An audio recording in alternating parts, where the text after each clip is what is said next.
আপনার বউ হয়তো কিছুদিন আগে বাড়ি থেকে চলে গেছে, মেবি বাপের বাড়ি বা কোথাও গেছে, অশান্তি হয়েছে, হয়নি, দ্যাট ইজ ডিফারেন্ট ইস্যু। থানা থেকে, আপনার লোকাল থানা থেকে ফোন আসলো, বললো যে আপনার বউ আপনাদের নামে নির্যাতনের মামলা করেছে, বধূ নির্যাতনের মামলা করেছে, এফআইআর হয়েছে। আপনার এবার কী করণীয়? সঙ্গে সঙ্গে নর্মালি লেম্যানরা, সাধারণ মানুষরা সবসময় চিন্তায় পড়ে যায়, এবার তো তাহলে আমি অ্যারেস্ট হয়ে যাব, এবার আমি কি করব, কে আমাকে বাঁচাবে? এত চিন্তার দরকার নেই। বধূ নির্যাতনের যদি 498A মামলা হয়, তার মানে আপনি অ্যারেস্ট হচ্ছেন না।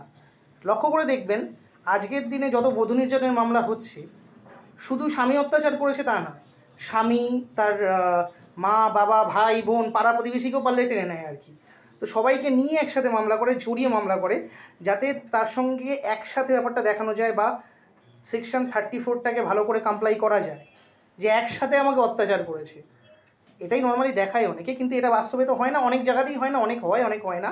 বাট আজকের দিনে বহু ক্ষেত্রেই দেখা যাচ্ছে এই ধরনের মামলাগুলো অনেক মিথ্যা মামলা এসে দাঁড়াচ্ছে, বহু মামলা, সব মামলা আমি বলছি না। এক্ষেত্রে আপনার প্রথমেই যেটা করণীয়, আপনাকে থানা থেকে ফোন আসলে অবশ্যই আপনি থানায় যাবেন, অবশ্যই আপনি থানায় যাবেন। এই ভুলটা করবেন না যে আমি পালিয়ে চলে গেলাম কোথাও। অবশ্যই থানায় যাবেন এবং থানায় গিয়ে 41-এর নোটিশটা আপনি নেবেন। 41-এর নোটিশ আপনাকে দেবে, সেই 41-এর নোটিশটাকে কমপ্লাইড বলে লিখিয়ে সাইন করিয়ে নেবেন।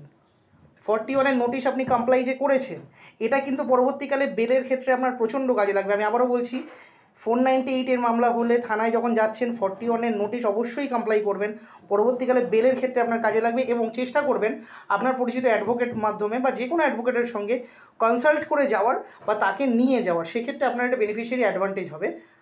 সবাই খুব ভালো থাকুন। কোনো কিছু জিজ্ঞাসা বা প্রশ্ন থাকলে, বা আমি তো আছি, আর অবশ্যই জিজ্ঞাসা করতে পারেন, আমিও আছি আপনাদের পাশে। আর যে কোনো সুবিধা অসুবিধা অবশ্যই জানাবেন, চেষ্টা করব হেল্প করার।